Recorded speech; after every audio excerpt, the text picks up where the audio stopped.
এই পুলিশ অফিসারের বাচ্চা, তুই আমাকে এখানে ধরে নিয়ে এসেছিস কেন? আমাকে আমার বাসায় দিয়ে আয়। কথাটা মুখ থেকে বের করতে দেরি হলো, কিন্তু প্রিয়াঙ্কা আশিকের গালে ঠাস করে একটা চড় বসিয়ে দিতে দেরি করলো না।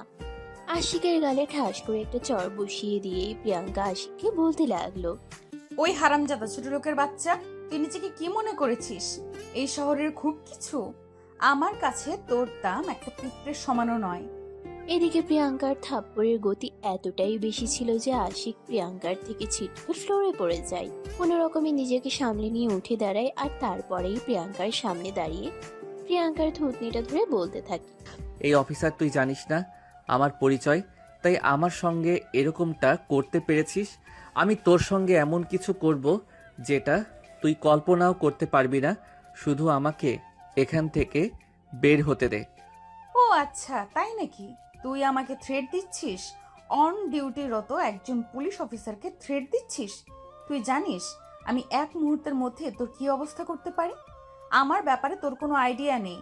তোর ব্যাপারে আইডিয়া নেওয়া আমার কাজ নয়। তোর মতো পুলিশ অফিসার আমি পকেটে বলে রাখি, আর তুই একটা সামান্য পুলিশ অফিসার হয়ে আমার গায়ে হাত তুলেছিস।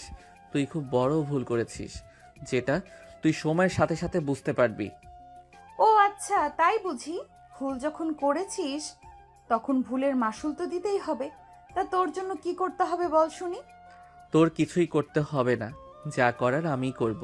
তুই শুধু 10 মিনিট অপেক্ষা কর, আর তারপর দেখ তোর থানায় আমাকে ছাড়ানোর জন্য কে আসে। ও আচ্ছা, কোন দেশের মন্ত্রী মিনিস্টার আসবে তোকে সরানোর জন্য? আমি সেটার জন্যই অপেক্ষা করছি।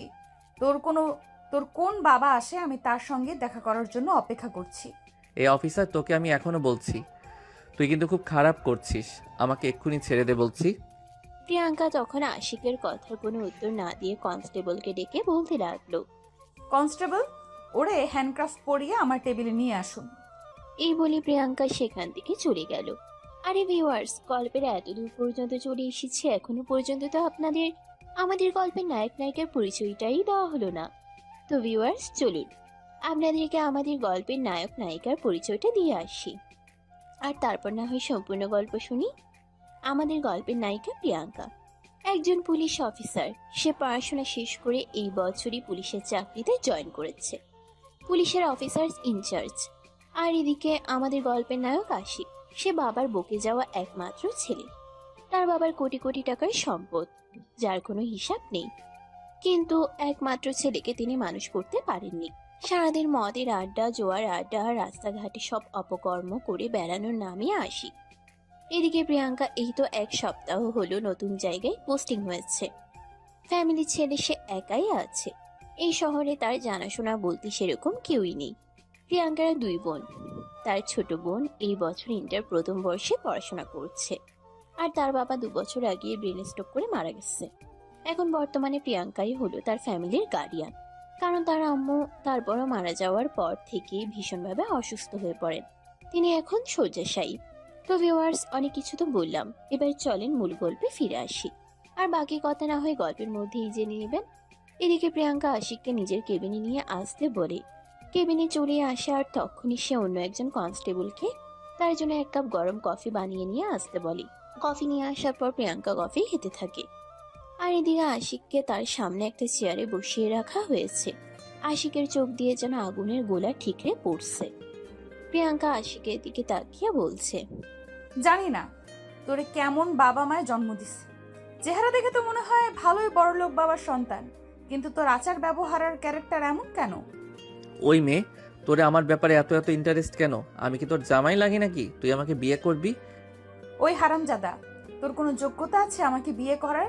আর তোর কি মনে হয় আমি তোর মতো একটা ক্রিমিনালকে বিয়ে করব, যে কিনা দিন রাত অপরাধ করে বেড়ায় আর যার কোনো জন্মের পর্যন্ত ঠিক নেই?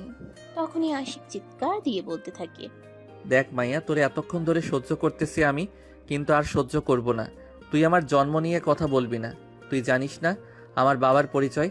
তুই যদি আমার বাবার পরিচয় জানতিস তাহলে আমাকে 10 বার সালাম দিয়া তারপর কথা বলতি। ও আচ্ছা, সেই জন্যই তো বলছি আমি তোর এখান থেকে কোথাও যেতে দেব না। ও আচ্ছা, সেই জন্যই তো বলছি আমি তোরে এখান থেকে কোথাও যেতে দেব না। আমি দেখি তোর কোন বাবাই তোরে এখান থেকে ছাড়াইতে আসে।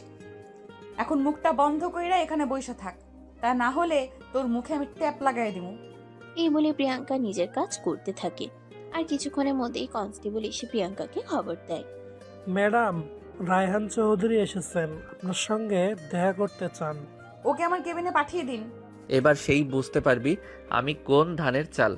ও আচ্ছা ঠিক আছে, দেখি তোর বাবা কোন দেশের মন্ত্রী মিনিস্টার যাকে আমি ভয় পেয়ে চলতে হবে।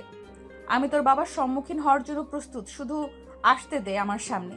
তারপর তাকে এমন সাবান ছাড়া ধুয়ে দিব না, আর কোনো দিন আমার সামনে এসে কথা তো দূরের কথা, দাঁড়ানোর সাহসটাও পাবে না। এই বলে প্রিয়াঙ্কা তার কেবিনে বসে থাকে। কিছুক্ষণের মধ্যেই কেউ একজন দরজায় নক করে বলতে থাকে, madam, may I coming? Yes. ও আচ্ছা, তাহলে আপনি সেই যেমন কুলাঙ্গার ছেলের জন্ম দিয়েছেন। বলতে বলতে প্রিয়াঙ্কা আশিকের বাবার দিকে তাকায়। আর আশিকের বাবা প্রিয়াঙ্কার দিকে চেহারাটা বেশ চেনা চেনা লাগছে, কিন্তু তারপরে তিনি চিনতে পারছেন না। তাই তিনি প্রিয়াঙ্কাকে জিজ্ঞাসা করলেন, ইফ ইউ ডোন্ট মাইন্ড, আপনার বাড়ি কোথায় জানতে পারি? এখানে ডিউটি করতে এসেছি, কারো কাছে নিজের পরিচয় দিতে নয়। হ্যাঁ, আমি সেটা বুঝতে পারছি, কিন্তু আপনি হয়তো ভুলে যাচ্ছেন আমি আপনার বাবার বয়সী ভাই। আমার সঙ্গে এরকম আচরণ করা থেকে বিরত থাকলে খুশি হব। আপনি আমার বাবার বয়সী এবং অন্য একজনের বাবা, তাই আপনাকে আমি যথেষ্ট রেসপেক্ট করি, কিন্তু এরকম কুলাঙ্গার ছেলের জন্ম দিয়েছেন যার জন্য আপনাকে সম্মান দিয়ে কথা বলতেও আমার একটু রুচিতে বাধে। শোনো, এস এ ফাদার হিসাবে তোমাকে একটা অ্যাডভাইস দিই, পাপকে ঘৃণা করো, পাপীকে নয়। আমি জানি আমার ছেলেকে আমি সুশিক্ষায় শিক্ষিত করতে পারিনি। ছেলেটাকে একটু বেশি আদর স্নেহ ভালোবাসা দিতে গিয়ে একটু বেশি মাথায় উঠিয়ে ফেলেছি, যার ফল আমাকে এখন ভোগ করতে হচ্ছে। যদি আমার ছেলেটাকে এতটা আদর স্নেহ ভালোবাসা না দিতাম তাহলে হয়তো আজ আমার এই দিন দেখতে হতো না। By the way, that your matter. আমার বাড়ি ময়মনসিংহের নেত্রকোনায়। কিছু মনে করো না, তোমাকে আমার চেনা চেনা লাগছে। তোমার বাবার নাম কি আয়মান? হ্যাঁ, কিন্তু আপনি আমার বাবাকে কিভাবে চিনেন? বাই দ্য ওয়ে, আপনি আমার বাবার পরিচিত বলে এরকমটা মনে করবেন না আমি আপনার ছেলেকে কোনো পানিশমেন্ট না দিয়ে এখান থেকে ছেড়ে দেব। আরে না, তুমি ভুল কিছু ভাবছো। তুমি ভুল কিছু ভাবতেছো। আমি তোমাকে সেরকম কখনোই বলবো না। আমার ছেলে অপরাধ করেছে, অবশ্য তার শাস্তি পাওয়া উচিত। কিন্তু আমি তোমাকে একটা কথা বলতে চাই। আমি তোমার বাবার বন্ধু। আমি সেই ছোটবেলায় একবার তোমাদের বাড়িতে গিয়েছিলাম। তোমার কি মনে আছে? তখন তুমি ক্লাস 5-এ পড়তে। আমরা তোমাদের এলাকায় ঘুরতে গিয়েছিলাম, আর সেখানে গিয়ে তোমাদের বাড়িতে গিয়েছিলাম, আর তোমাদের বাড়িতে 3 দিন থেকে ছিলাম। প্রিয়াঙ্কা বেশ কিছুক্ষণ চুপ করে রইল, আর তারপরেই বলতে লাগলো, ও আচ্ছা, তাহলে আপনি সেই আঙ্কেল। আমি চিনতে পেরেছি। প্লিজ বসুন। আপনার সঙ্গে এতক্ষণ বেয়াদবি করার জন্য আমি দুঃখিত। না, ঠিক আছে। আসলে আমার ছেলেটা ছোটবেলায় তার মাকে হারিয়েছে। তারপর থেকেই একা একা মানুষ করেছি। ব্যবসার সংসার সামলাতে গিয়ে হিমশিম খেয়ে উঠেছি। ছেলেকে আমি প্রপার টাইম দিতে পারিনি, আর যার ফল আমাকে এখন ভোগ করতে হচ্ছে। I am so sorry uncle, আমি বুঝতে পারিনি। আপনার সঙ্গে এতক্ষণ যে কথাগুলো বললাম তার জন্য আমি সত্যিই আন্তরিকভাবে দুঃখিত। আপনি প্লিজ আমাকে ক্ষমা করে দেবেন। আমি আপনাকে এই কথাগুলো এইভাবে বলতে চাইনি। আসলে আপনার ছেলেকে আজ যেখান থেকে অ্যারেস্ট করেছি, আমি এই কথাগুলো না বলে পারছিলাম না। হ্যাঁ মা, আমি জানি আমার ছেলে অমানুষ বানিয়ে ফেলেছি, কিন্তু কি করব বলো? অ্যাজ এ ফাদার আমি তো আর তাকে মেরে ফেলতে পারি না। সে আমার সন্তান, তো তার ভালো মন্দ একবার করার দায়িত্ব আমার ছিল। কিন্তু এই মুহূর্তে আমি চারিদিক সামলে উঠতে পারছি না, আর ছেলের কথাও চিন্তা করতে গিয়ে দ্বিতীয় বিয়ে করিনি। আমি বুঝতে পেরেছি আঙ্কেল, আপনাকে হার্ট করার জন্য আমি দুঃখিত। প্লিজ আপনি আমাকে ক্ষমা করে দিবেন।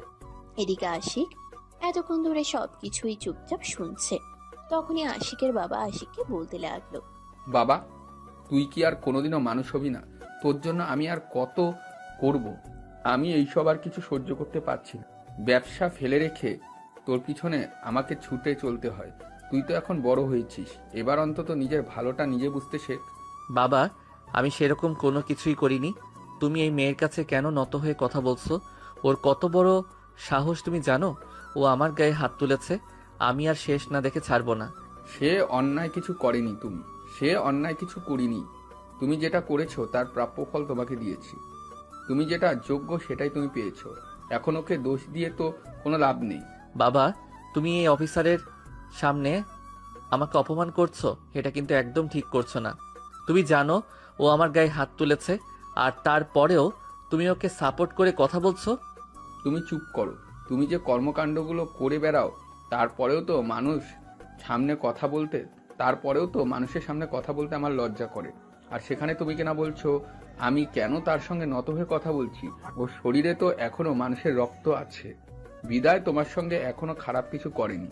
অন্য কেউ হলে তোমার সঙ্গে কি করতো আমি তো সেটাই ভেবে পাই না।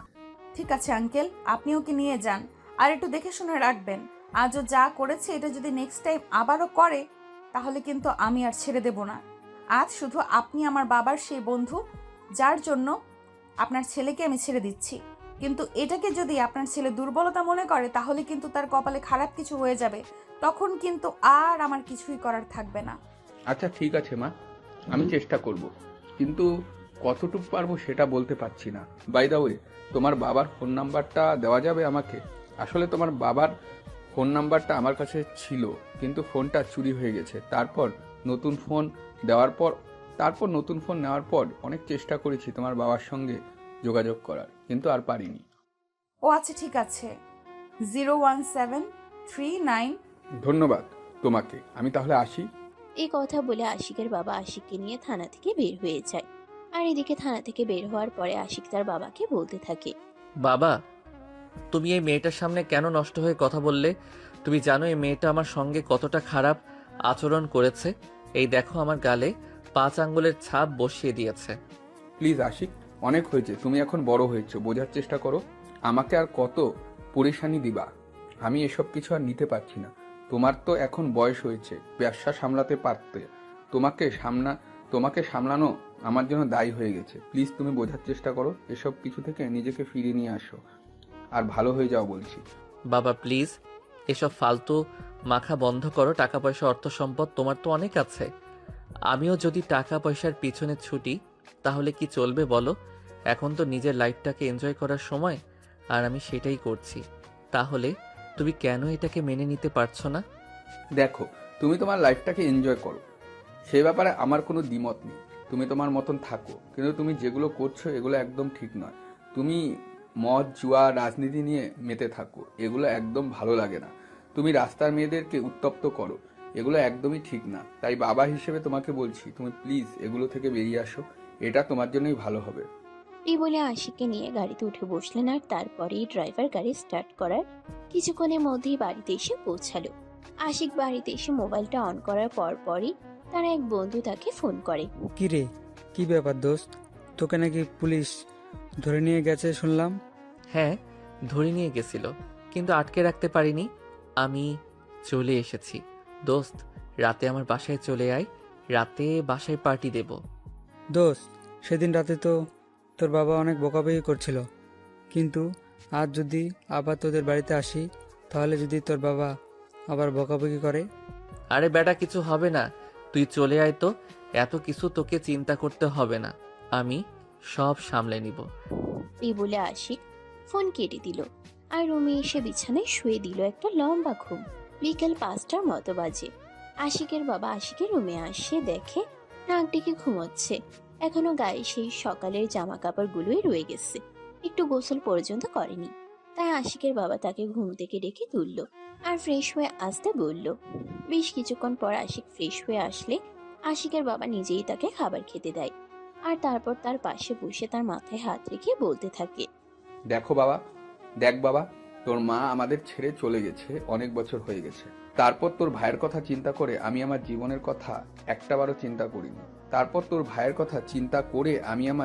কথা একটাবারও চিন্তা করিনি। আর এখন তোর চিন্তাই করছি, কিন্তু তুই কেন এরকম করছিস বল? তুই যদি আমাকে না বুঝিস তাহলে আমি কোথায় যাব? আরে বাবা, আমি তোমার কথা বুঝি বলেই তো তোমার টাকা পয়সাগুলোকে ধ্বংস করছি। কারণ তোমার এত এত কোটি কোটি টাকার সম্পদ, আমি যদি এগুলোকে শেষ না করি তাহলে কে শেষ করবে বলো শুনি? আশিকের বাবা আশিকের কথা শুনে খুবই হতাশ। তিনি কোনোভাবেই বুঝে উঠতে পারেন না তিনি এই বিপদগামী ছেলেকে কিভাবে ফিরিয়ে আনবেন, কিভাবে ছেলেকে আরেকটা সুস্থ স্বাভাবিক জীবন উপহার দিবেন। আদৌ এটা কোনোদিন সম্ভব হবে, না কোনোভাবেও এটা অসম্ভব। এসব চিন্তা করতে করতেই তিনি নিজের রুমে চলে যান। এদিকে রাত আনুমানিক 10টার মতো বাজে। তখনই হঠাৎ আশিকের বাবার মনে পড়ল প্রিয়াঙ্কার কাছ থেকে তিনি প্রিয়াঙ্কার ফোন নাম্বার নিয়ে এসেছিলেন। একবার কল দিয়ে খোঁজ নেওয়া যাক। যেমন চিন্তা তেমনই কাজ। আশিকের বাবা মোবাইলটা বের করে প্রিয়াঙ্কার বাবার নাম্বারে ফোন দিলেন। দুইবার রিং হতে না হতেই প্রিয়াঙ্কার বাবা ফোনটা রিসিভ করলো আর অপর প্রান্ত থেকে বলতে লাগলো, আসসালামু আলাইকুম, কে বলছেন? ওয়ালাইকুম আসসালাম, আমি রায়হান চৌধুরী বলছি ঢাকা থেকে। আমি রায়হান চৌধুরী বলছি ঢাকা থেকে। আমায় চিনতে পারছিস? ও আচ্ছা দোস্ত, কেমন আছিস? বাই দ্য ওয়ে, তুই আমার ফোন নাম্বার কোথায় পেলি? আমি তো তোর আগের নাম্বারে অনেকবার ফোন দিয়েছিলাম, কিন্তু ফোন সুইচ অফ বলছিল, তাই পরে আর চেষ্টা করিনি। আসলে বেশ কয়েক বছর আগে আমার ওই ফোনটা চুরি হয়ে গেছিল। তারপর তোর সঙ্গে যোগাযোগ করার চেষ্টা করলেও আর করতে পারিনি। এর মধ্যে কাজের ব্যস্ততায় ছিলাম, তাই আর তোদের এলাকাতে যাওয়া হয়নি। যেখানে গিয়ে তোর সঙ্গে যোগাযোগ করতে পারিনি। বাই দ্য ওয়ে, কেমন আছিস? এই তো আলহামদুলিল্লাহ, আল্লাহর রহমতেই ভালোই আছি। তোর কি অবস্থা সেইটাই বল। ভাবি আর বাচ্চা কেমন আছে? কি আর বলবো দোস্ত, তোর ভাবি তো প্রায় 10 বছর আগেই মারা গেছে। তোদের ওখান থেকে ফিরে আসার কয়েক মাস পরেই ছেলেটা আছে আমার কাছে। তবে আমার দুর্ভাগ্য কি জানিস, ছেলেটাকে আমি মানুষ করতে পারিনি। ও, এটা তো খুবই দুঃখজনক কথা। আবার ছেলে এখন কোথায় আছে? পড়াশোনা কি শেষ করে? আরে তুই যে কি বলিস না, পড়াশোনা শেষ করবে ইন্টার পাস করার পর তো আর তার থেকে পড়াশোনাও কন্টিনিউ করতেই পারেনি। ভার্সিটিতে অ্যাডমিশন করেছিলাম, কিন্তু একদিনও ক্লাস করেনি। তোর মেয়ে তো মাশাল্লাহ বড় হয়ে গেছে, দেখতে একদম তোর মতোই হয়েছে। হ্যাঁ, কিন্তু তুই আমার মেয়েকে কোথায় পেলি? আরে ভূত, তোর মেয়ে যে পুলিশের চাকরি করে, সে বর্তমানে যে এলাকায় পোস্টিং পেয়েছে সেটাই আমার এলাকা। ও আচ্ছা আচ্ছা, তাহলে এই ব্যাপার। তাহলে তো ভালোই হলো। আবার আমার মেয়েটাকে একটু দেখে রাখিস। আমার মেয়েটা না আবার প্রচন্ড রাগী আর জেদি। একই তো করে পুলিশের চাকরি, যদি কেউ কোনো অপরাধ করে ফেলে তার সামনে, তাহলে আর কোনো রক্ষা নেই। হ্যাঁ, হ্যাঁ, সেটাই তো আজ দেখতে পেলাম। আসলে আমার ছেলেকে একটা কারণে তোর মেয়ে গ্রেফতার করে থানায় নিয়ে গিয়েছিল, আর তারপর ছেলেকে ছাড়তে গিয়ে সেখানে তোর মেয়ের সঙ্গে পরিচয় হলো। ও আচ্ছা, তাহলে তো ভালোই হলো। যেহেতু আমার মেয়েটা তোর এলাকায় আছে, তাহলে কোনো ঝামেলা করলে একটু খেয়াল রাখিস, কেমন? সে তো অবশ্যই রাখবো। আচ্ছা, তুই একবার ভাবিকে নিয়ে আমাদের বাসায় আয়, তোকে একটু দেখতে খুব মন চাইছে। আমি তো ব্যবসার কাজে ব্যস্ত আছি, তাই তোকে আসতে বললাম। প্লিজ তুই কিছু মনে করিস না। আরে না না, সেরকম কোনো ব্যাপার না। আমিও ভাবছিলাম এই সপ্তাহেই একবার মেয়ের কাছে বেড়াতে আসবো। আর এখন যেহেতু তুই ওই এলাকাতেই থাকিস, তাহলে মেয়ের কাছে বেড়াতে আসলে তোকে তো দেখে আসতে পারবো। তাহলে তো ভালোই হবে। আচ্ছা ঠিক আছে, তাহলে চলে আয়। আর যেদিন আসবি আমাকে ফোন করে আসিস, আমি নিজে তোকে স্টেশনে রিসিভ করতে যাব। আরে তুই বাসে করে কেন আসবি? আমি গাড়ি পাঠিয়ে দিচ্ছি, তুই গাড়িতে চলে আসবি। যেদিন আসবি তার আগের দিন আমাকে ফোন করিস। আরে না না, সেটার কোনো প্রয়োজন হবে না। আমি বাসে করে চলে আসতে পারবো। অযথাই তোর প্যারা নিতে হবে না। আমি এসে তারপর তোকে ফোন করবো নি, কেমন? আরে না, এরকম হয় নাকি? তুই আমার বন্ধু আর তুই আমার বাসায় আসবি, সেখানে তোকে বাসে করে আসতে হবে, এটা তো হতে পারে না। আমার নিজের গাড়ি আছে, আমি ড্রাইভারকে বলে রাখবো তুই আসার আগের দিন ফোন দিবি, আমি গাড়ি পাঠিয়ে দেবো। আচ্ছা ঠিক আছে, তুই যখন মানবি না তাহলে আমি ফোন করবো নি। এই বলে বেশ কিছুক্ষণ গল্প গুজব করে আর তারপর ফোন রেখে দেয়। এদিকে এরপর কেটে যায় 2 দিন। প্রিয়াঙ্কার বাবা প্রিয়াঙ্কাকে ফোন করে। কিরে মা, কেমন আছিস? কদিন ধরে সেরকম ফোন কল করছিস না। আসলে বাবা, তুমি তো জানোই আমার নতুন জায়গায় পোস্টিং হয়েছে, এখানে একটু কাজের চাপ বেশি, তাই সময় বের করে তোমাকে ফোন করা হয়ে ওঠে না। যাই হোক, কেমন আছো? এই তো আলহামদুলিল্লাহ, আল্লাহর রহমতে ভালোই আছি। আমি কাল তোর ওখানে আসছি। হ্যাঁ আচ্ছা ঠিক আছে, তুমি স্টেশনে এসে পৌঁছানোর আধা ঘন্টা আগে আমাকে ফোন দিয়ে জানিয়ে দিও, আমি তোমাকে রিসিভ করতে যাব। সেটার কোনো প্রয়োজন হবে না রে মা। রায়হান আঙ্কেল বলেছে আমার জন্য গাড়ি পাঠাবে। কেন? উনি কেন গাড়ি পাঠাবেন? তুমি বাসে করে আসবে আর আমি তোমাকে রিসিভ করতে যাব। তোমার কাছে কে বেশি ইম্পর্ট্যান্ট, আমি নাকি উনি? আরে না, এভাবে বলে না। ও আমার ছোটবেলার বন্ধু। ওর সঙ্গে সেই ছোট্টবেলা থেকে আমার সম্পর্ক। এতদিন যোগাযোগ বন্ধ ছিল, তাই তার সঙ্গে সেভাবে কথা বলা হয়ে ওঠেনি। এখন আবার যোগাযোগ হয়েছে, তাই সে অনেক রিকোয়েস্ট করে বলেছে সে ড্রাইভার পাঠাবে গাড়ি দিয়ে। তা আমি যেন তার গাড়িতে করেই ঢাকায় পৌঁছাই। প্লিজ মা, তুমি মন খারাপ করিস না। আমি তোর বাবা, সারা জীবন তোর বাবা হয়েই থাকবো মা। আচ্ছা ঠিক আছে, সাবধানে আসবে, আর রাস্তায় কোনো সমস্যা হলে সঙ্গে সঙ্গেই আমাকে ফোন করবে। আচ্ছা ঠিক আছে। এই তো আমার লক্ষ্মী মেয়ের মতো কথা। আমি জানি আমার মেয়ে সবকিছুই বুঝবে এবং সবকিছুই নিজের মতো করে হ্যান্ডেল করবে। আচ্ছা, তাহলে রাখি আমি। হ্যাঁ, ভালো থাকিস আর নিজের খেয়াল রাখিস মা। ওকে বাবা, আচ্ছা ঠিক আছে। এই বলে প্রিয়াঙ্কা ফোন রেখে দিল। আর সেদিন রাতে আশিকের বাবা প্রিয়াঙ্কার বাবার জন্য তাদের বাড়িতে গাড়ি পাঠিয়ে দেয়। প্রিয়াঙ্কার বাবা পরের দিন সকালে ঢাকার উদ্দেশ্যে রওনা দেয়। ঢাকায় এসে পৌঁছাতে বিকেল 3টের মতো বেজে যায়। প্রিয়াঙ্কার বাবা গাড়িতে করে সোজা আশিকদের বাড়িতে চলে গেল। ওদিকে প্রিয়াঙ্কার ডিউটি শেষ হলো বিকেল 4টায়। তখনই প্রিয়াঙ্কা তার বাবাকে ফোন দিল। আসসালামু আলাইকুম বাবা, তুমি কোথায় আছো? এখনো এসে পৌঁছাওনি? আরে মা, তুই তো আরো প্রায় ঘন্টাখানেক আগে চলে এসেছি। ভাবছিলাম তোকে ফোন দেব, কিন্তু তুই ডিউটিতে আছিস, তাই তোকে আর ফোন করা হয়নি। তাহলে তুমি এতক্ষণ ধরে কোথায় আছো? আমাকে ফোন করনি কেন? বাসার চাবি তো আমার কাছে। আসলে মা, আমি তোকে বলেছিলাম না তোর আঙ্কেলের কথা, আমি তাদের বাসাতে এসে উঠেছি। ওরা তো আমাকে সোজা এখানে নিয়ে চলে এসেছে, তাই তোকে আর ফোন করা হয়ে ওঠেনি। মানে আমি বুঝলাম না, আমি তোমার মেয়ে, আমি তোমার কাছের মানুষ, নাকি ওরা? আমি তো সেটাই বুঝতে পারছি না। তুমি আমার বাসায় আসবে, আগে আমার সঙ্গে দেখা করবে, সেটা না করে তুমি অন্য আরেকজনের বাসায় চলে গিয়েছো কেন? তখনই আশিকের বাবা প্রিয়াঙ্কার বাবার কাছ থেকে ফোনটা নিলেন। আর তারপর তিনি নিজেই প্রিয়াঙ্কাকে বলতে লাগলেন। দেখো মা, তোমার বাবা এখানে আসতে চাইছে, আমি তাকে জোর করে এখানে নিয়ে এসেছি। সে বলেছিল তোমার বাসায় চলে যাবে, কিন্তু আমি ড্রাইভারকে বলেছি এখানে চলে আসতে। সোনা, তোমাকে একটা কথা বলি, আজ রাতে আমাদের বাড়িতে ডিনারের আয়োজন করা হয়েছে, তুমি ওখানে চলে এসো, সবাই মিলে একসঙ্গে খাওয়া দাওয়া করবো এবং আনন্দ করব। কিন্তু আঙ্কেল। আর কোনো কিন্তু নয় মা, আমি অ্যাড্রেস পাঠিয়ে দিচ্ছি তোমাকে মেসেজে, তুমি এক্ষুনি চলে আসো। বলে আশিকের বাবা ফোনটা কেটে দিলেন। আর কিছুক্ষণের মধ্যেই নিজের বাসার অ্যাড্রেস প্রিয়াঙ্কাকে মেসেজ করে পাঠিয়ে দিলেন। এদিকে প্রিয়াঙ্কাও আর কোনো উপায়ান্তর না দেখতে পেয়ে আশিকদের বাসায় চলে আসলো। প্রিয়াঙ্কা দরজার সামনে দাঁড়িয়ে কলিং বেল চাপ দেয়। তখনই আশিকদের বাসার কাজের মেয়েটা এসে দরজাটা খুলে দিল। প্রিয়াঙ্কা বাড়ির ভিতরে প্রবেশ করে অবাক। এটা তো দেখতে একদম একটা রাজপ্রাসাদের মতো বাড়ি। চারদিক অনেক সুন্দর করে পরিপাটি করে সাজানো, বিশাল ড্রয়িং রুম। আর ঠিক ওই মুহূর্তে আশিক সিঁড়ি দিয়ে নিচে নামছিল বাইরে কোথাও যাবে বলে। প্রিয়াঙ্কাকে দেখে আশিক বলে উঠল। কি ব্যাপার? পুলিশ অফিসার আজ সোজা আমার বাসায় কেন চলে আসলো? আজ তো আমি কোনো ক্রাইম করিনি। প্রেম করলেই কারোর বাসায় কেউ আসতে পারবে, সেটা তো কোনো হাদিসে লেখা নেই। আমার ইচ্ছে হয়েছে তাই এসেছি বাড়ি। আপনার আব্বু কোথায়? আব্বু মনে হয় ওনার নিজের রুমেই আছেন। ওনার রুমে কেউ একজন গেস্ট এসেছে। ওনার রুম, উনি ওনার সঙ্গেই কথা বলছেন। তবে এটা জানা হলো না আপনি কেন এসেছেন। আমার সব প্রশ্নের উত্তর সবাইকে দিতে রিপিট আমি সব প্রশ্নের উত্তর সবাইকে দিতে বাধ্য নই। I hope you better understand what I say. ওই বলে প্রিয়াঙ্কা সেখান থেকে উপরে চলে গেল। আর আশিকের বাবা রুম খুঁজে নিল। এদিকে আশিক বাসা থেকে বের হয়ে তার বন্ধুদের সঙ্গে আড্ডা দিতে চলে আসে ক্লাবে। কিন্তু আশিকের মন পড়ে আছে বাসায়। ওই পুলিশ অফিসার আজ কেন আবার তার বাসায় এসেছে? নিশ্চিত কোনো ঝামেলা পাকাবে। এটা দিয়েই আশিক চিন্তা করছিল।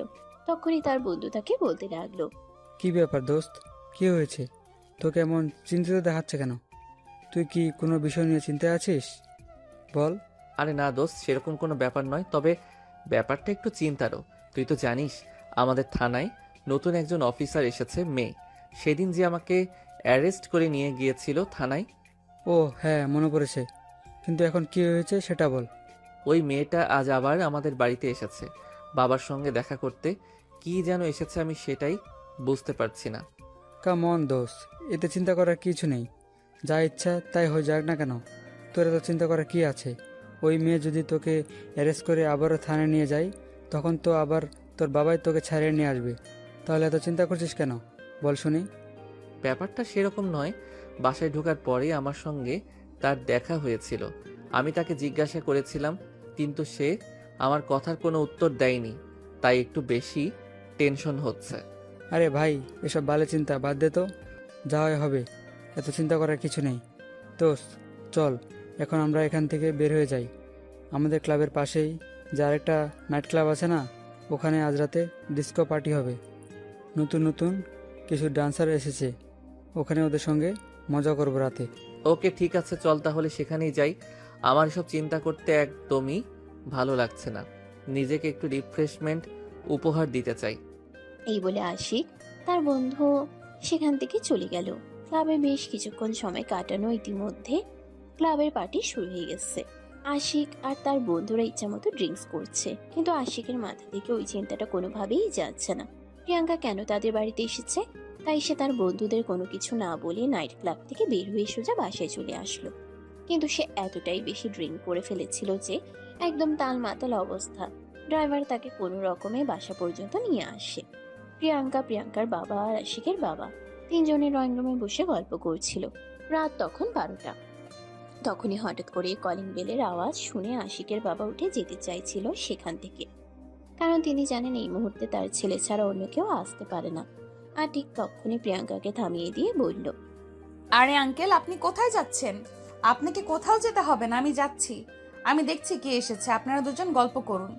এই বলে প্রিয়াঙ্কা সেখান থেকে উঠে গিয়ে দরজাটা খুলে দিল। আর তখনই দেখতে পেল আশিক একদম মাতাল অবস্থায় রয়েছে। ড্রাইভার তাকে ধরে রেখেছে। কোন রকম প্রিয়াঙ্কা তখনই রেগে গিয়ে বলতে লাগলো, আর এটা মানুষ নাকি অন্য কিছু, আমি তো সেটাই বুঝতে পারছি না। মানুষ এতটা মাতাল হতে পারে যে নিজের ব্যালেন্স হারিয়ে ফেলে? তখনই পিছন থেকে আশিকের বাবা বলতে থাকে, এর জন্যই আমি তোমাকে বলেছিলাম এখানে আসার কোনো প্রয়োজন নেই। তুমি যাও তোমার বাবার সঙ্গে গিয়ে বোঝো। আমি আশিককে তার রুমে পৌঁছে দিব, তারপর আসছি। কোনো সমস্যা নেই আঙ্কেল, আপনি চান আপনি বাবার সাথে বসে গল্প করুন, আমি আপনার ছেলেকে তার রুমে পৌঁছে দিচ্ছি। এই বলে প্রিয়াঙ্কা আশিকের হাত ধরে তাকে সিঁড়ি দিয়ে উপরে নিয়ে যেতে লাগলো। আর সবটাই আশিকের বাবা আর প্রিয়াঙ্কার বাবা ড্রয়িং রুমে বসে বসে দেখছিলেন। আশিক বারবার মাতাল হয়ে প্রিয়াঙ্কার গায়ের উপরে ঢলে পড়ছিল, কিন্তু তারপরেও প্রিয়াঙ্কা যথেষ্ট শক্তি সামর্থ্যবান একটা মেয়ে। যেহেতু পুলিশের চাকরি করে তাই তাকে সামাল দিয়ে তার রুম পর্যন্ত নিয়ে আসলো। বিছানার উপর শুয়ে দিয়ে প্রিয়াঙ্কা যেই না সোজা উঠে দাঁড়াতে চাইছিল, তখন আশিক প্রিয়াঙ্কার হাত ধরে একটা টান দিয়ে প্রিয়াঙ্কাকে নিজের বুকের সঙ্গে মিশিয়ে নিল। আর ওই মুহূর্তেই প্রিয়াঙ্কার ঠোঁট দুটো একদম আশিকের দুই ঠোঁটের ভিতর ঢুকে গেল। প্রিয়াঙ্কা কোনো কিছু বুঝে ওঠার আগে আশিক তার দুই ঠোঁটে ইচ্ছে মতো চুমু খেতে লাগলো। প্রায় 2 মিনিট চুমু খাওয়ার পর প্রিয়াঙ্কা নিজের শরীরের সমস্ত শক্তি দিয়ে আশিকের থেকে নিজেকে ছাড়িয়ে নেয়। আর তারপরে রুম থেকে বের হয়ে চলে যেতে চাইছিল। আর ঠিক তখনই পিছন থেকে শুনতে পায়, ওই জান পাখি, চলে যাচ্ছ কেন? তোমার আদর খেতে খুব ইচ্ছে করছে, আসো না, তোমায় একটু আদর করি। তুই এখন মাতাল অবস্থায় আছিস আর আমি তোর বাড়িতে আছি, তাই এখন তোকে কিছু বললাম না। কাল সকাল হোক, তারপর দেখ তোর কি অবস্থা আমি করি। আমাকে এভাবে জড়িয়ে ধরে চুমু খাওয়া, তাই না? তোর ওই ঠোঁটে যদি আমি আগুনের ছ্যাঁকানা দিয়েছি তাহলে আমার নাম প্রিয়াঙ্কা নয়। এই বলে প্রিয়াঙ্কা দরজাটা বাইরের দিক থেকে আটকে দিয়ে রুম থেকে বের হয়ে চলে গেল। তখনও প্রিয়াঙ্কার বাবা আর আশিকের বাবা দুজনে ড্রয়িং রুমে বসে আছে। প্রিয়াঙ্কা একটা দীর্ঘশ্বাস ছেড়ে আশিকের বাবাকে বলতে লাগলো, জানেন কেন জানি না, আমার সত্যি এটা মনে হচ্ছে যে একটা সন্তানের জীবনে তার বাবার চাইতে মায়ের গুরুত্বটা অনেক বেশি। কারণ মায়ের তত্ত্বাবধানে থাকা সন্তানগুলো আদর শাসন সবটাই পায়, কিন্তু বাবার তত্ত্বাবধানে থাকা সন্তানগুলো শুধু আদরটাই পেয়ে থাকে, শাসনটা সেরকম ভাবে তাদের পাওয়া হয়ে ওঠে না।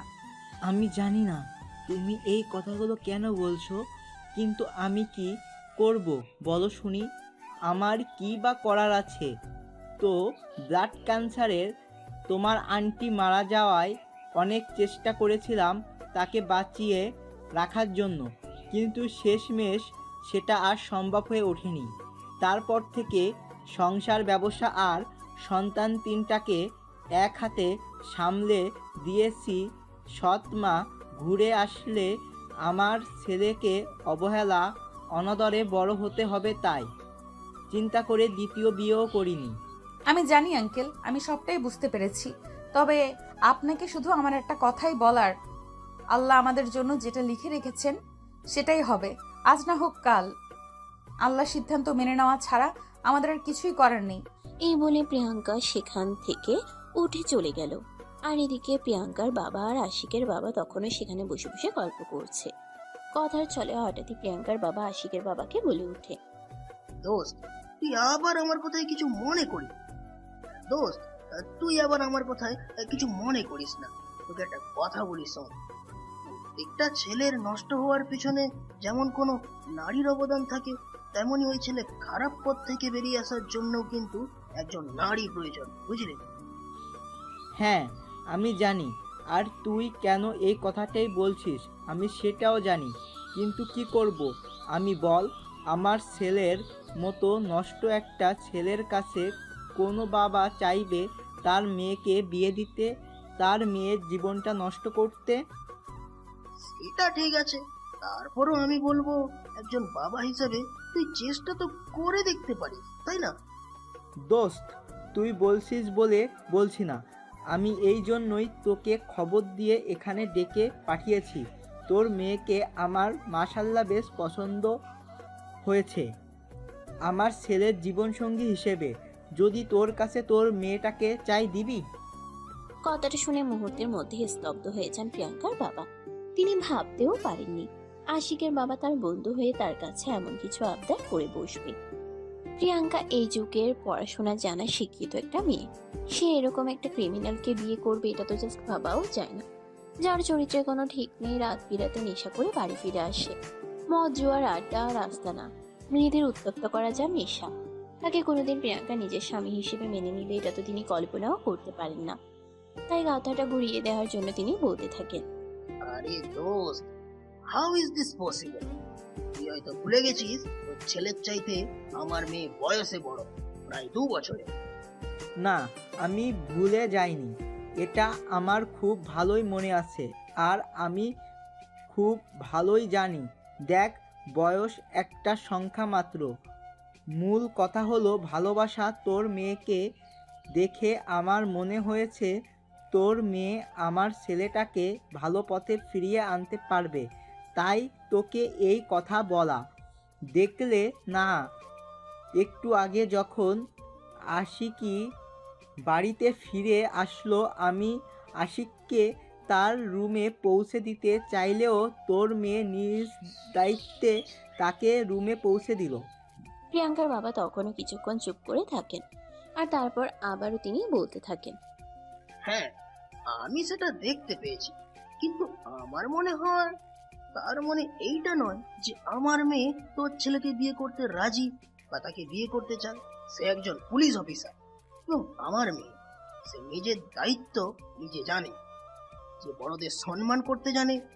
ওই আর আমি এখানে বসে গল্প করছি, এখানে বয়সের সবচেয়ে ছোট সে, তাই সে এই কাজটা করেছে নিজের দায়িত্ব থেকে, আর কিছু না রে ভাই। দেখ, আমি অত কিছু জানি না, জানতেও চাই না, শুনতেও চাই না। তোর মেয়েকে দেখে আমার মনে হয়েছে সে তোকে যথেষ্ট সম্মান করে, শ্রদ্ধা করে আর ভালোবাসে। তুই যদি তোর মেয়ের কাছে কোনো কিছু চাস বা তাকে কিছু করতে বলিস, সে তোর মুখের উপর কখনোই না বলতে পারবে না।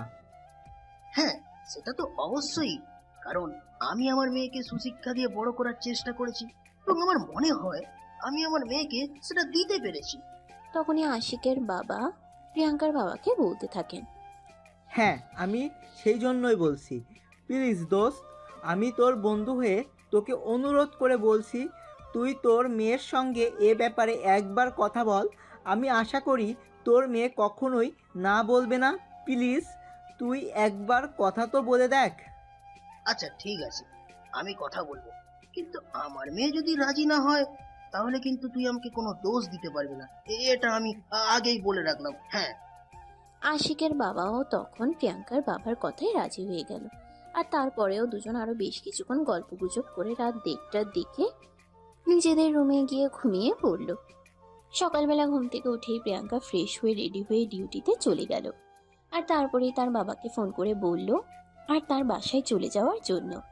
এই বলে প্রিয়াঙ্কা ফোন রেখে দেয়, আর এদিকে আশিকের বাবা ঘুম থেকে উঠে প্রিয়াঙ্কার বাবাকে নিয়ে নাস্তা শেষ করলেন, আর তারপর দুজনে মিলে একটু বাইরে বের হলেন ঘুরতে যাওয়ার জন্য।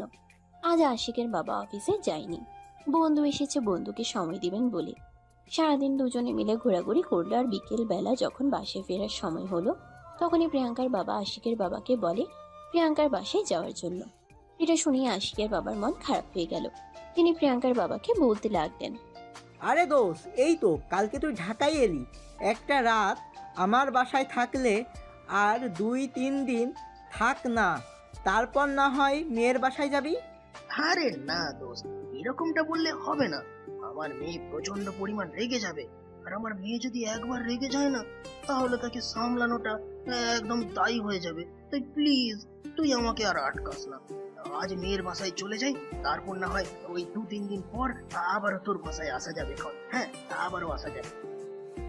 এই বলে প্রিয়াঙ্কার বাবা আশিকের বাবার কাছ থেকে বিদায় নিয়ে প্রিয়াঙ্কার বাসায় চলে আসে। আর এদিকে প্রিয়াঙ্কা বসে বসে তার বাবার জন্য অপেক্ষা করছিল।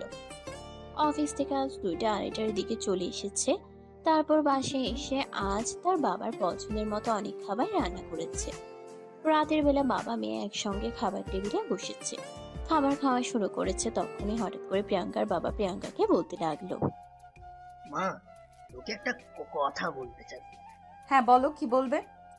আসলে আমি বুঝতে পারছি না যে এই কথাটা তোকে যে কিভাবে বলবো, আর ওই কিভাবে শুরু করব। এত কিছু চিন্তা করার কি আছে বাবা, বলো তুমি কি বলবে। আসলে পড়াশোনা তো তুই শেষ করেছিস, চাকরি বাকরিও করছিস। এবার একটু নিজের ব্যাপারে কিছু চিন্তা ভাবনা কর। নিজের ব্যাপারে আর কি চিন্তা করব বাবা? পড়াশোনা শেষ করলাম, পুলিশের চাকরি করছি, আর কি চাই জীবনে? না না, আসলে আমি এসব কিছুই বলতে চাই না তোমাকে। আমি যদি তোমাকে তোমার পার্সোনাল লাইফের কথা চিন্তা করতে বলেছি, বয়স তো তোমার যথেষ্টই হয়েছে, এবার তো একটু সংসারী হও মা। বাবা তুমি জানো আমি এখন এসব কিছু নিয়ে চিন্তা করছি না। তাছাড়া আমি বিয়ে করতেও চাই না, আমি তোমাদের নিয়ে ভালো থাকতে চাই। কেন, তোমরা কি চাও না আমি তোমাদের কাছে থাকি? দেখো মা, মেয়েদের বাবাদের যদি সাধ্য থাকতো তাহলে তারা তাদের মেয়েকে কখনোই বিয়ে দিত না, নিজের কাছেই রেখে দিত। দেখো দেখো বা, টাকা পয়সা অর্থ সম্পদের জন্য কেউ কখনো বিয়ে করে না। জীবনে একজন সঠিক মানুষ আর জীবনের শেষ সময়ে পাশে থাকার জন্য কাউকে প্রয়োজন, আর সেই জন্যই মানুষ বিয়ে করে। বাবা আমি সিরিয়াসলি ওইসব কথা এখন ভাবছি না। যখন প্রয়োজন হবে তখন আমি নিজেই তোমাদের বলবো। তাই প্লিজ এসব ফালতু কথা বলে আমাকে কোনো লাভ নেই। ও আচ্ছা, বুঝতে পেরেছি। তুই এখন বড় হয়েছিস তো, তাই আমাদের কথা আর তোর ভালো লাগবে না। ঠিক আছে, তুই যেটা ভালো মনে করিস সেটাই কর। তবে আমি বেঁচে থাকতে মনে হয় মেয়ের জামাই আর নাতি নাতনির মুখ দেখে যেতে পারবো না রে। বাবা হয়েছে, থাক, আর কথা বলতে হবে না। তুমি যখন আমার কথা রাখবেই না, তখন আমি কালকে এখান থেকে চলে যাব, আর কখনো তোর সঙ্গে কোনো কথা বলবো না। তুমি কেন এমন করছো আমি সেটা বুঝতে পারছি না। তুমি তো আমার লক্ষ্মী বাবা, তুমি তো চাও তোমার মেয়ে সব সময় ভালো থাকুক, নিজের স্বপ্ন পূরণ করুক। তাহলে আজ কেন তুমি এমন করছো? আমি সবসময় তোর কথা ভাবি, তোর কথা চিন্তা করি। দেখ, তোর ছোট বোনেরও বিয়ের বয়স হয়ে গেছে, তাকেও তো বিয়ে দিতে হবে। এখন তোকে রেখে তো আর তাকে বিয়ে দিতে পারবো না। তাছাড়া তুই তো জানিস সে একটা ছেলেকে পছন্দ করে, আর ওই ছেলেও বিয়ে করতে চাইছে। হ্যাঁ, এটা তো খুবই ভালো খবর। ঠিক আছে, কোনো সমস্যা নেই। বিয়ের দিন তারিখ ফাইনাল হলে আমাকে জানিয়ে দিও, আমি ছুটি নিয়ে চলে যাব। আরে বাবা, আমি তোকে কেন এটা বোঝাতে পারছি না যে আগে তোর বিয়ে করতে হবে। বড় বোনকে রেখে তো আর ছোট বোনকে বিয়ে দিলে সমাজের মানুষের কাছে আমি মুখ দেখাতে পারবো না, আমার মান সম্মান সব চলে যাবে। তুই কেন এটা বুঝতে পারছিস না? এখন কি তোমার মেয়ের জন্য আমাকেও বিয়ে করতে হবে? হ্যাঁ অবশ্যই, কেন নয়। আগে তোকে বিয়ে দেবো, তারপর তোর বোনকে বিয়ে দিয়ে দেবো। তখন প্রিয়াঙ্কা বেশ কিছুক্ষণ চুপ করে থাকে, আর তারপর হতাশ হয়ে একটা দীর্ঘশ্বাস ফেলে বলতে থাকে, আচ্ছা ঠিক আছে, আমি রাজি, তুমি ব্যবস্থা করো। আর হ্যাঁ, একটা কথা বলে রাখি, বিয়ের আগে ছেলের ব্যাপারে একটু ভালোভাবে খোঁজ খবর নিয়ে নিও। বিয়ের পর যদি আমি জানতে পারি ওই ছেলের চরিত্রে সমস্যা আছে, তাহলে যে ওই ছেলের কি অবস্থা আমি করব সেটা তো তুমি খুব ভালো করেই জানো। হ্যাঁ, আমি খুব ভালো করেই জানি সেটা। তবে আমার অপরিচিত কারো সঙ্গে তোমাকে আমি বিয়ে দেব। আমার চেনা চেনা আছে এমন একজন ছেলের সঙ্গে তোমাকে বিয়ে দেব, এই তোমার চিন্তার কোনো কারণ নেই। মানে তুমি কার কথা বলতে চাইছো? আমি কিছু বুঝতে পারছি না। তখনই প্রিয়াঙ্কার বাবা আশিকের ব্যাপারে প্রিয়াঙ্কার সঙ্গে কথা বলেন। আশিকের কথা শুনে প্রিয়াঙ্কার মেজাজ একদম গরম হয়ে গেল। সে একটু রাগী দৃষ্টি নিয়ে তার বাবার দিকে তাকিয়ে বলতে লাগলো, আমি বুঝতে পারছি ওই লোকটা তোমার মাথায় এসব গোবর মার্কা বুদ্ধি দেওয়ার জন্যই তোমাকে ওই বাড়িতে ডেকে নিয়েছিল, তাই না?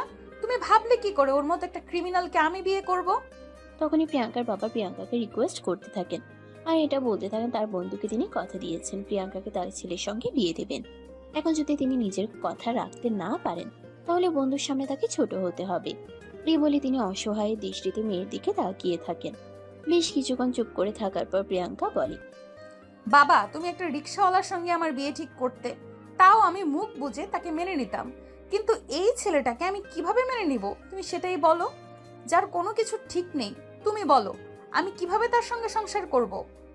দেখো মা, পৃথিবীতে সব মানুষই পারফেক্ট হয় না। পৃথিবীর সবাই যদি পরিপূর্ণ হতো তাহলে খারাপ মানুষ বলে তো কিছুই থাকতো না। তুই ওকে বিয়ে কর, ওকে তুই দায়িত্ব নিয়ে মানুষ কর।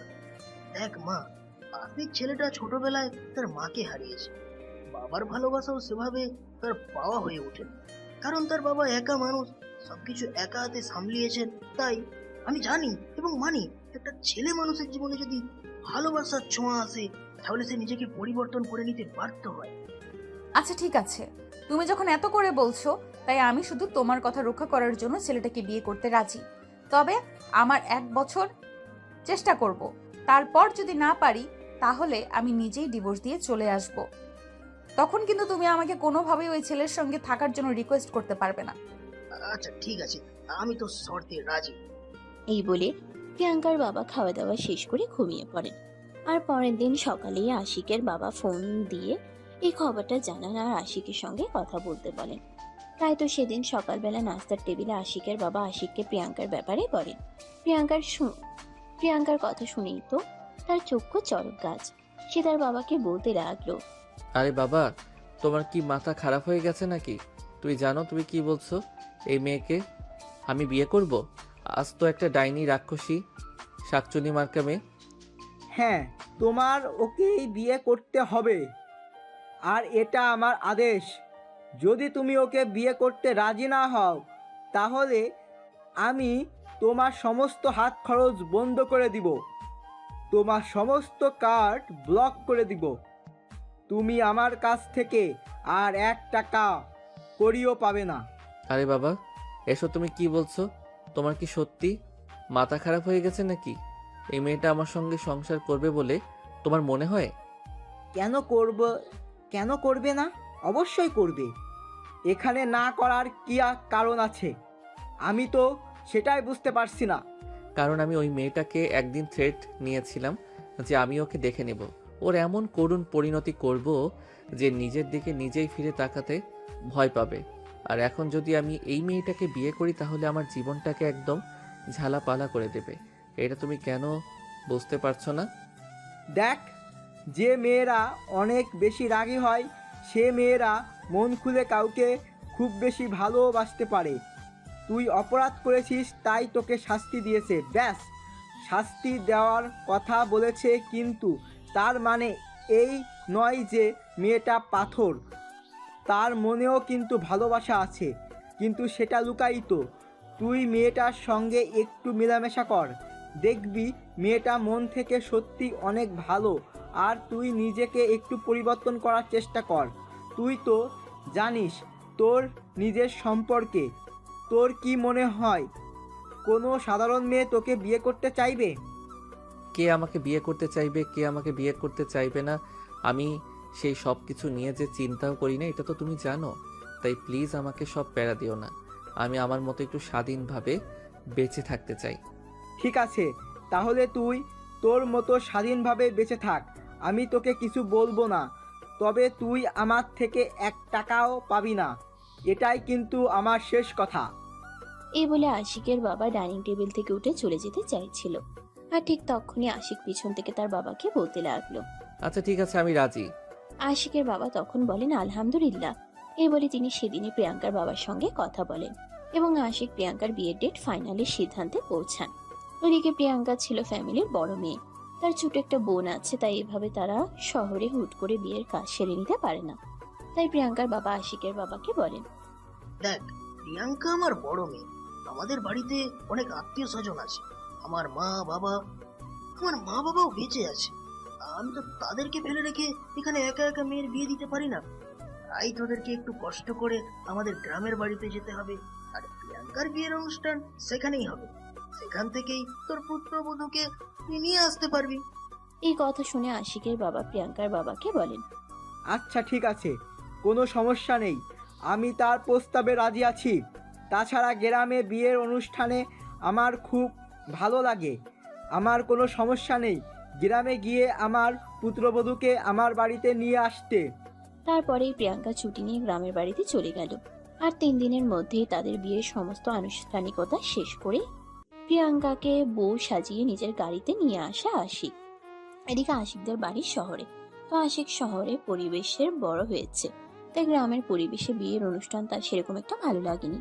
তাই সে সিদ্ধান্ত নিয়েছে শহরের বাড়িতে বিশাল বড় করে ধুমধাম করে বিয়ের অনুষ্ঠানের আয়োজন করবে। তার বাবাও তার কথাই রাজি হয়ে যায়, কারণ একমাত্র ছেলের বিয়ে বলে কথা। তাছাড়া তিনি শহরে যথেষ্ট অনেক বড় বড় লোকদের সঙ্গে তার চেনা জানা আর পরিচয় আছে। তাই তিনি ছেলের বিয়েতে নিজের পরিচয় সবাইকে ইনভাইট করতে চান। সে আশা মনে নিয়েই ছেলের বিয়ের অনুষ্ঠানের আয়োজন করেন। এদিকে রাত 11টা বাজে। প্রিয়াঙ্কা আশিকের রুমে নতুন বউয়ের সাথে বসে আছে। আশিকের রুমটা আজ আরো অনেক বেশি সুন্দর লাগছে, কারণ সারা রুম কাঁচা ফুল দিয়ে সাজানো হয়েছে। ফুলের গন্ধে সারা রুম মোমো করছে। বেশ কিছুক্ষণ পরেই আশিক রুমে প্রবেশ করে, আর তারপরে মাথা থেকে পাগড়িটা খুলে রেখে ওয়ার্ড্রপে ড্রয়ার খুলে একটা সিগারেটের প্যাকেট হাতে নেয় আর একটা লাইটার। তখনই প্রিয়াঙ্কা বিছানা থেকে নেমে এসে খপ করে তার হাত থেকে সিগারেটের প্যাকেটটা ছিনিয়ে নেয় আর বলতে থাকে, কই হারামজাদা, তোর কত বড় সাহস! আমি তোর সাহস দেখে অবাক না হয়ে পারছি না। আমি একজন পুলিশ অফিসার, তারপর এখন তোর বিয়ে করা বউ তোর রুমের ভেতরে বসে আছি, আর তুই আমাকে রেখে কিভাবে সাহস পেলি সিগারেটের প্যাকেট নিয়ে বাইরে গিয়ে সিগারেট খাওয়ার? আরে পাগল নাকি মাথা খারাপ? আমার রুমের ভিতরে আমি যা ইচ্ছা তাই করবো, এতে আমি কারোর কোনো সমস্যা হলে সেটা দেখতে পারবো না। আর হ্যাঁ, এই যে মিস, শোনেন, আমি শুধু আমার বাবার কথাই আপনাকে বিয়ে করেছি, কিন্তু তার মানে এই নয় যে আপনি আমার ব্যক্তিগত জীবনে হস্তক্ষেপ করবেন আর আমি সেটা মুখে বলছি সহ্য করে নেব। ও আচ্ছা, তাই বুঝি। তাহলে তোর কেন এরকমটা মনে হলো আমি একজন পুলিশ অফিসার হয়ে তোর মতো একটা ছেলেকে বিয়ে করেছি, আর তার উপর আবার তোর এইসব কিছু আমি সহ্য করব? এটা তুই ভাবলি কি করে বলতো শুনি? এখানে এত কিছু ভাবাভাবির কি আছে? আমি তো সেটাই বুঝতে পারছি না। আপনাকে বিয়ে করেছি ঠিক আছে, কিন্তু তার মানে এই নয় আমি আমার জীবনের উপর আপনাকে অধিকার খাটাতে দেব। আচ্ছা ঠিক আছে, আমিও শুধু আমার বাবার কথাতেই তোকে বিয়ে করেছি। এখন আমিও তাহলে দেখে নিব তুই কিভাবে আমার সামনে দাঁড়িয়ে আমার ইচ্ছের মতো চলাফেরা না করে তোর ইচ্ছে মতো চলাফেরা করতে পারিস। আর তুই মিস কাকে বললি? আমি তোর বিয়ে করা বউ। তোর নামটা কি যেন? আশিক চৌধুরী, তাই না? আজ থেকে আমি প্রিয়াঙ্কা থেকে প্রিয়াঙ্কা চৌধুরী হয়ে গেলাম। দেখুন, এসব ফালতু আমার একদম ভালো লাগছে না। আমাকে এখন সিগারেট খেতেই হবে। আজ শুধু বিয়ে করেছি বলে ড্রিঙ্কস করছি না, তবে সিগারেট থেকে আমাকে কেউ আটকে রাখতে পারবেন না। ভালো চান তো সিগারেটের প্যাকেটটা দিয়ে দিন। আমি ভালো কিছু চাই না, আমি চাই তো খারাপ কিছু হোক, কারণ আজ তোর সঙ্গে আমার বিয়ে হয়েছে। আজ আমাদের বাসর রাত। আজ সারা রাত তুই আমার সঙ্গে সময় কাটাবি, আমাকে আদর করবি, ভালোবাসা দিবি যত্ন করে। আমি তোর ওই 2 চোখে ইচ্ছা মতো চুমু খাবো, আর তুই সেটা না করে তুই সিগারেটের প্যাকেট চাইছিস। তুই ভাবলি কি করে আমি তোকে এই মুহূর্তে সিগারেট খেতে দেব? দেখুন, আপনি আমার দরজার পরীক্ষা নেবেন না। আমি ধৈর্য করতে পারি না, তাই আপনাকে শেষবারের মতো বলছি, আমার সিগারেটের প্যাকেট দিয়ে দিন। আমাকে সিগারেট খেতেই হবে, তা না হলে আমার মাথা ঠিক থাকে না। ও আচ্ছা, তাই বুঝি। তাহলে ঠিক আছে, আমিও দেখে নিতে চাই তোর মাথা কতটা খারাপ হতে পারে। এই বলে প্রিয়াঙ্কা আশিকের পাঞ্জাবির কলার ধরে টান দিয়ে খাটের উপরে ফেলে দিল, আর তখনই সে আশিকের বুকের উপরে উঠে বসলো। এটা দেখে আশিক প্রিয়াঙ্কাকে নিজের থেকে সরানোর জন্য বলতে লাগলো, আরে এটা আপনি কি করছেন? আপনি আমার বুকের উপর উঠে বসে আছেন কেন? আমার তো নিঃশ্বাস নিতে কষ্ট হচ্ছে। প্লিজ বুকের উপর থেকে নামেন। তুই যদি মোটেও যাস তারপরে আমি তোকে ছাড়বো না। এইটুকুনি পিচ্ছি একটা ছেলে জানিস তুই, আমার চাইতে 3 বছরের ছোট। তারপরেও শুধু আমার বাবা তোর বাবাকে কথা দিয়েছে বলেই তোকে বিয়ে করতে রাজি হয়েছি, আর এখন তুই কিনা আমাকে নাকে দড়ি দিয়ে ঘুরাতে চাইছিস প্রিয়াঙ্কা চৌধুরীকে, পুলিশ অফিসার প্রিয়াঙ্কা চৌধুরীকে। দেখুন, আমার কিন্তু খুব বেশি মেজাজ খারাপ হচ্ছে। এখন আমার সিগারেট না খেলে মাথা ঠিক থাকে না, আমি কি করি না করি তার কিন্তু কোনো ঠিক নেই। তাই আপনাকে আমি রিকোয়েস্ট করে বলছি, আমার বুকের উপর থেকে নেমে যান আর আমাকে আমার মতো থাকতে দিন, আমার পার্সোনাল লাইফে হস্তক্ষেপ করবেন না। না, তোর লাইফে আমি এই মুহূর্তে হস্তক্ষেপ করছি না, শুধু তোর বডিতে একটু হস্তক্ষেপ করব। এই বলে প্রিয়াঙ্কা আশিককে আর কোনো কথা বলার সুযোগ না দিয়ে তার দুই ঠোঁটে নিজের দুই ঠোঁট ডুবিয়ে দিল। প্রায় 10 মিনিট ধরে লিপ কিস করলো। এদিকে আশিকের তো একদম নিঃশ্বাস বন্ধ হয়ে যাওয়ার মতো উপক্রম। 10 মিনিট পর ছাড়া পেয়ে আশিক তো গলা কাটা মুরগির মতো ছটফট ছটফট করতে লাগলো। প্রিয়াঙ্কাকে ধাক্কা দিয়ে নিজের বুকের উপর থেকে সরিয়ে দিতে চাইতেই প্রিয়াঙ্কা আরো শক্ত করে তাকে জড়িয়ে ধরলো আর আবারও তার দুই ঠোঁট নিজের দখলে নিয়ে ইচ্ছে মতো চুমু খেতে লাগলো। আশিকের তো একদম যায় যায় অবস্থা। এদিকে প্রিয়াঙ্কা আশিকের দুই ঠোঁটে অত্যাচার করছে তো করছেই, সেই সঙ্গে তার পেটে হাত দিয়ে নাভির কাছে সুড়সুড়ি দিচ্ছে। এটা দেখে আশিক বলতে লাগলো, এই মেয়ে, আপনি তো যা ইচ্ছে তাই। আপনার তো দেখছি একটু লজ্জা শরম নেই। আপনি একটা মেয়ে মানুষ হয়ে আমার শরীরে এইভাবে হাত দিচ্ছেন, আপনার বুঝি একটু লজ্জা করে না? আরে লজ্জা কেন করবে? আমি তো সেটাই বুঝতে পারছি না, এখানে লজ্জা করার কি আছে? আমি তো আর অন্য কারোর শরীরে হাত দিচ্ছি না, আমি আমার বিয়ে করা জামাইয়ের শরীরে হাত দিচ্ছি। তাকে আদর করা, তাকে ভালোবাসা, তার যত্ন নেওয়া, সব কিছুর অধিকার আমার রয়েছে। কিন্তু আমি তো আপনাকে সেই অধিকার দেইনি।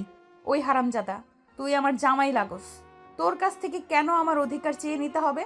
আমি তো তোর কাছ থেকে আমার অধিকার আদায় করে নেব। তাছাড়া তুই কি আমাকে সেকেলে মেয়ে মানুষ মনে করেছিস নাকি তোর কাছ থেকে অধিকার পাওয়ার আশায় বসে থাকবো? আমি এই যুগের পড়াশোনা জানা একটা শিক্ষিত মেয়ে, তার উপর আবার একজন পুলিশ অফিসার, এটা তো তুই খুব ভালো করেই জানিস। দেখেন, যেটা হচ্ছে সেটা কিন্তু একদম ভালো হচ্ছে না। আপনি কিন্তু আমার সঙ্গে খারাপ করছেন। আপনি আমার উপর থেকে নেমে যান, ভালো লাগছে না আমার। ও আচ্ছা, তাই বুঝিস না? তোমার ভালো না লাগলে আমি কি করতে পারি বলো? আমি তো তোমার বিয়ে করা বউ, আমি তো আমার ভালোবাসা তোমার কাছ থেকে আদায় করে নেবই। তুমি চাও কিছু না বলো না কেন, আমি কোনো কথা শুনবো না।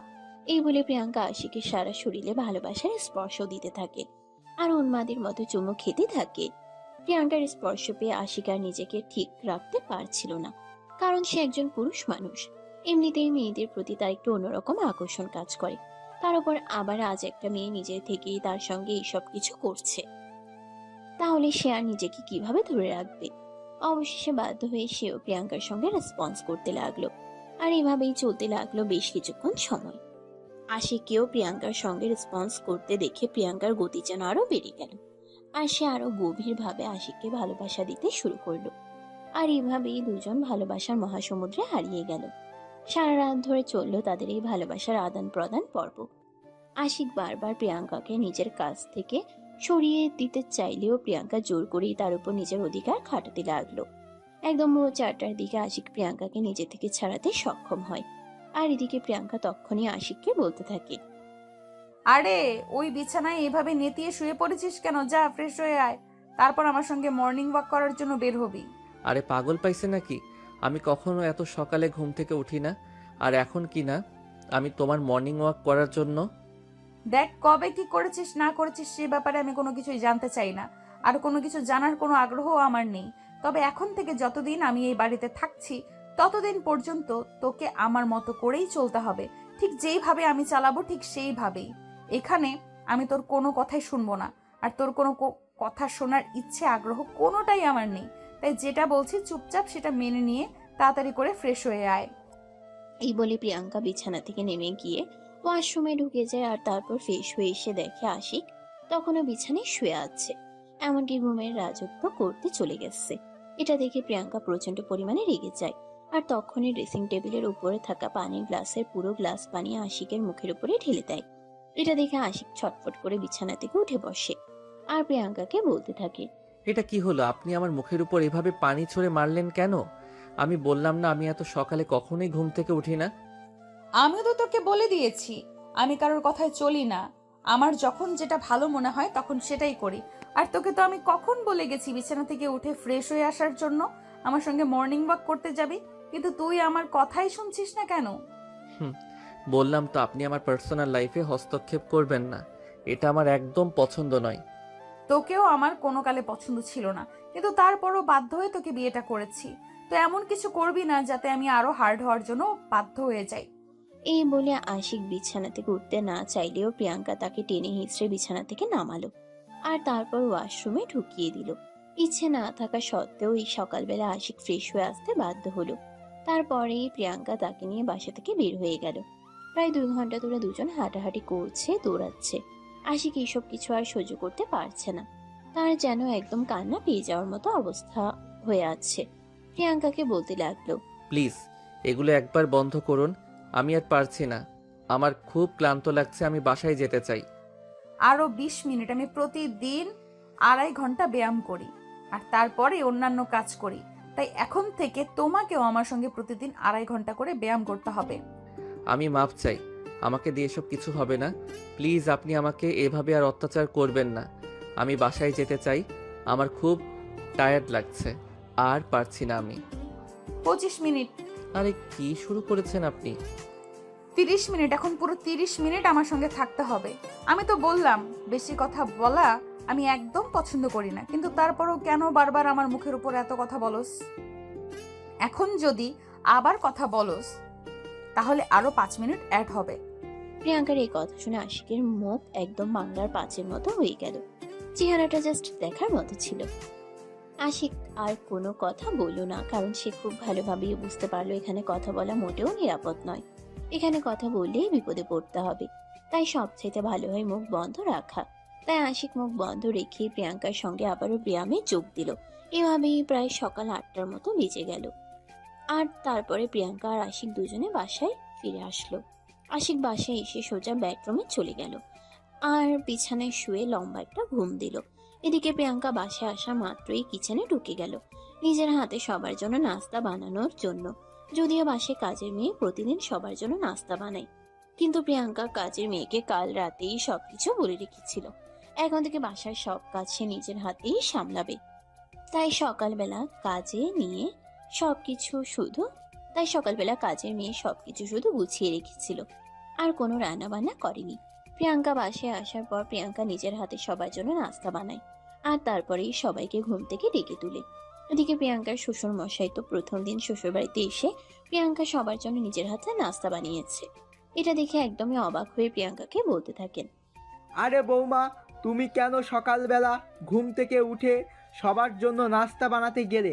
বাড়িতে তো কাজের মেয়ে আছে, তাছাড়া ওদের তো রাখাই হয়েছে তোমার বাড়িতে কাজ করার জন্য। হ্যাঁ বাবা, বাড়িতে তো অনেক কাজ আছে। এখন থেকে না হয় রান্নাটা আমি নিজের হাতেই করব। তাছাড়া শ্বশুরবাড়ির মানুষের জন্য নিজের হাতে রান্না করতে আমার মন্দ লাগবে না। এখন থেকে বাড়ির সবার জন্য আমি নিজের হাতে রান্না করব। বৌমা, তুমি সারাদিন অফিস করবে, তারপর আমার ছেলেকে সামলাবে, তারপর আবার সংসার সামলাতে পারবে তো? বাবা, আপনি কোনো চিন্তা করবেন না, মেয়েরা সব পারে। মেয়েরা হলো মায়ের জাত। তাদের 2টো হাত দেখা গেলেও তারা 2 হাতে 10 হাতের কাজ সামলাতে পারে। তাই আপনার চিন্তার কোনো কারণ নেই। আমি অফিস সংসার দুটোই একসঙ্গে সামলাতে পারবো। এই বলে প্রিয়াঙ্কা তার শ্বশুরের প্লেটে নাস্তা তুলে দিল আর তারপরেই সে নিজেদের রুমে চলে গেল আশিককে ঘুম থেকে ডেকে তোলার জন্য। কিন্তু আশিক চোখ মেলে তাকাতে পারছে না, তার প্রচন্ড ঘুম পাচ্ছে। আশিক, ওই আশিক, ঘুম থেকে ওঠ। আমি সবার জন্য নাস্তা বানিয়েছি, সবাই একসঙ্গে নাস্তা করব। আসো বাবা, সবাই মিলে নাস্তা করব, সবাই অপেক্ষা করছে। আরে আমি পারবো না এখন নাস্তা করতে, আমার নাস্তা করা চাইতে ঘুমানোটা সবচাইতে বেশি জরুরি। আমাকে এখন ঘুমাতে হবে, প্লিজ এভাবে আমাকে ডাকাডাকি করো না। আমি আরেকটু ঘুমাতে চাই, আমার একটু ভালো লাগছে না, প্লিজ এখান থেকে চলে যাও।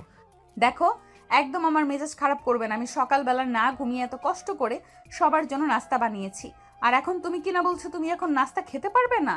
কিছুক্ষণ পরে নাস্তা ঠান্ডা হয়ে যাবে। আমি তোমার কোনো কথা শুনবো না, চুপচাপ চলে আসো। এই বলে প্রিয়াঙ্কা আশিককে টানতে টানতে বিছানা থেকে নামিয়ে দাঁড় করালো আর তারপর তাকে আবার নাস্তার টেবিলে নিয়ে গেল। আশিক ঘুমের ঠেলায় চোখ খুলতে পারছে না। প্রিয়াঙ্কা তাকে টেবিলে বসিয়ে দিল। তখনই আশিকের বাবা বলতে লাগলো, বৌমা, ও তো চেয়ারে বসে বসে ঘুমাচ্ছে, তুমি ওকে এখানে কেন নিয়ে এসেছো? তোমার কি মনে হয় ও এখন ঘুম থেকে উঠবে? আপনি কোনো চিন্তা করবেন না বাবা, কুকুরের লেজ কিভাবে সোজা করতে হয় সেটা আমার খুব ভালো করেই জানা আছে। তাই আপনার চিন্তার কোনো কারণ নেই। আপনি নাস্তা করুন, ওর ব্যাপারটা আমি দেখছি। এই বলে প্রিয়াঙ্কা জগ থেকে একটু পানি নিয়ে ওটা আশিকের চোখের উপরে ছিটিয়ে দিল। আশিক একটু নড়াচড়ে উঠলো আর বলতে লাগলো, আমি বুঝতে পারছি না আমার উপরে এগুলো কোন ধরনের অত্যাচার শুরু করা হয়েছে, কেন হচ্ছে আমার সঙ্গে এরকম। এই যে মহাশয়, সকালবেলা আমি এত কষ্ট করে নাস্তা বানালাম আর আপনি এখানে পড়ে পড়ে ঘুমাবেন? এটা তো হতে পারে না। আগে নাস্তাটা খেয়ে নিন, তারপর রুমে গিয়ে যতক্ষণ ইচ্ছা ঘুমান, আমি আপনাকে কিছুই বলবো না।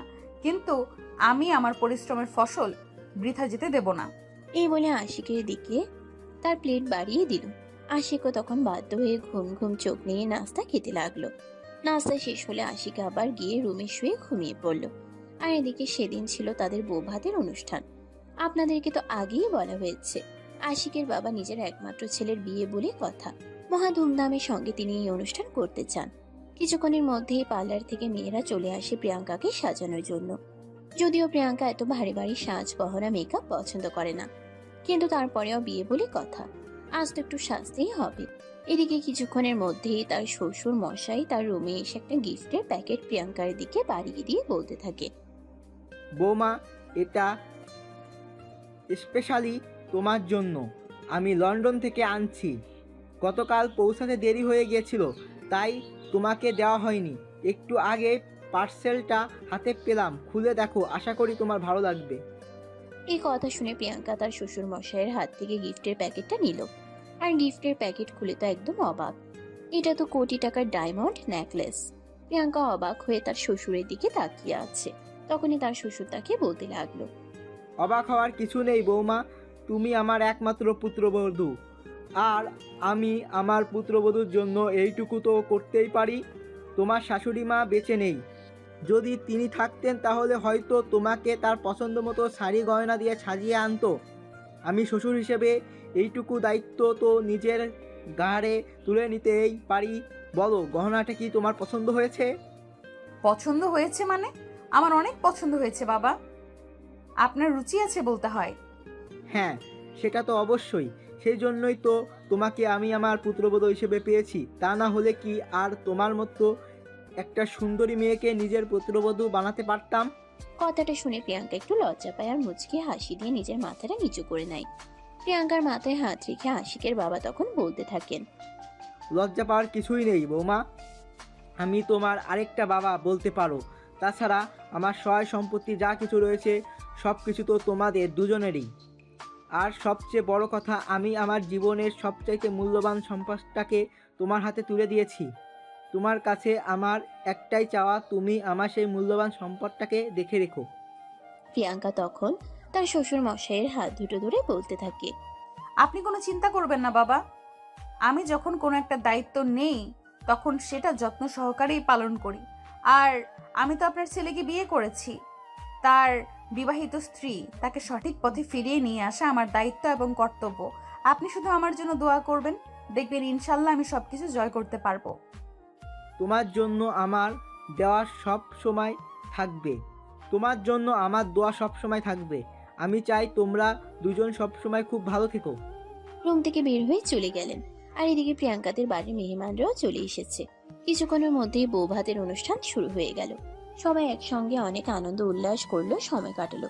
দেখতে দেখতে অনুষ্ঠান প্রায় শেষ পর্যায়ে। প্রিয়াঙ্কার বাবা, বোন আর আত্মীয় স্বজন সবাই চলে যাবে তখনই প্রিয়াঙ্কার বাবা আশিককে নিজের কাছে ডেকে নিলেন।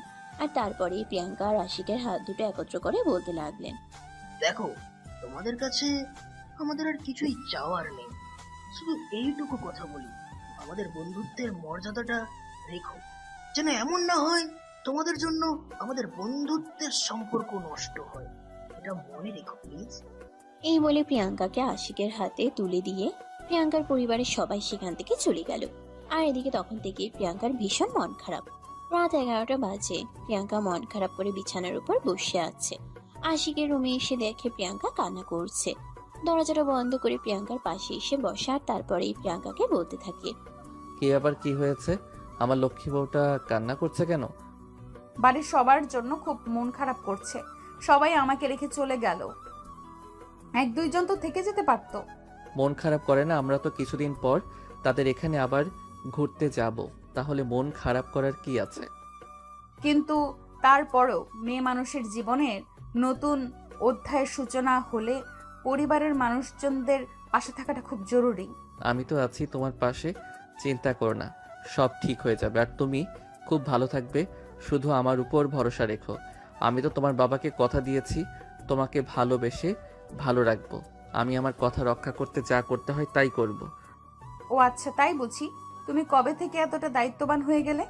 যখন থেকে তোমার জামাই হয়েছি। তাই বুঝি। তাই এই বলেই আশিক প্রিয়াঙ্কাকে টান দিয়ে নিজের বুকের সঙ্গে মিশিয়ে নিয়ে প্রিয়াঙ্কার চোখের জল মুছে দেয়, আর তারপর তার কপালে আলতো করে একটা চুমু এঁকে দেয়। এভাবেই শুরু হয় তাদের দুষ্ট মিষ্টি একটা ভালোবাসার গল্প। সুপ্রিয় ভিউয়ার্স, আমাদের আজকের গল্পটা এই পর্যন্তই ছিল। গল্পটা আপনাদের কাছে কেমন লেগেছে ছোট্ট একটা কমেন্টে জানাবেন। ভালো লাগলে লাইক, কমেন্ট অ্যান্ড শেয়ার করে পাশেই থাকবেন। ধন্যবাদ সবাইকে। আল্লাহ হাফেজ। সমাপ্ত।